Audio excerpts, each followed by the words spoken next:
Sa Cebu City, 7 milyong piso na halaga ng suspected shabu ang nasamsam ng otoridad sa buy-bust operation kung saan arestado ang isa umanong drug lord. Ang blotter sa report. Isinagawa ang buy-bust operation ng mga operatiba ng Police Station 11 ng Cebu City Police Office araw ng Biyernes, January 2, 2026 sa Sitio San Juan, Barangay Mambaling, Cebu City. Bukod sa pagkakaaresto sa isang drug lord, nakumpiska rin ng otoridad ang ilang heat-sealed na not-tied transparent plastic sachets na naglalaman ng white crystalline substances o hinihinalang shabu na may kabuang timbang na 1,030 grams. Ang mga nakumpiskang illegal na droga ay isinailalim sa wastong inventory at isinumite sa PDEA Regional Office 7 para sa laboratory examination.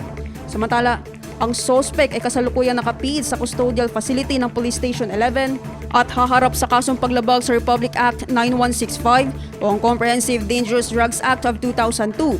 Ayon kay Pro 7 Regional Director, Police Brigadier General Redrico Maranan, patunay umano ang operasyong ito ng seryosong kampanya ng pulisya laban sa iligal na droga sa Central Visayas.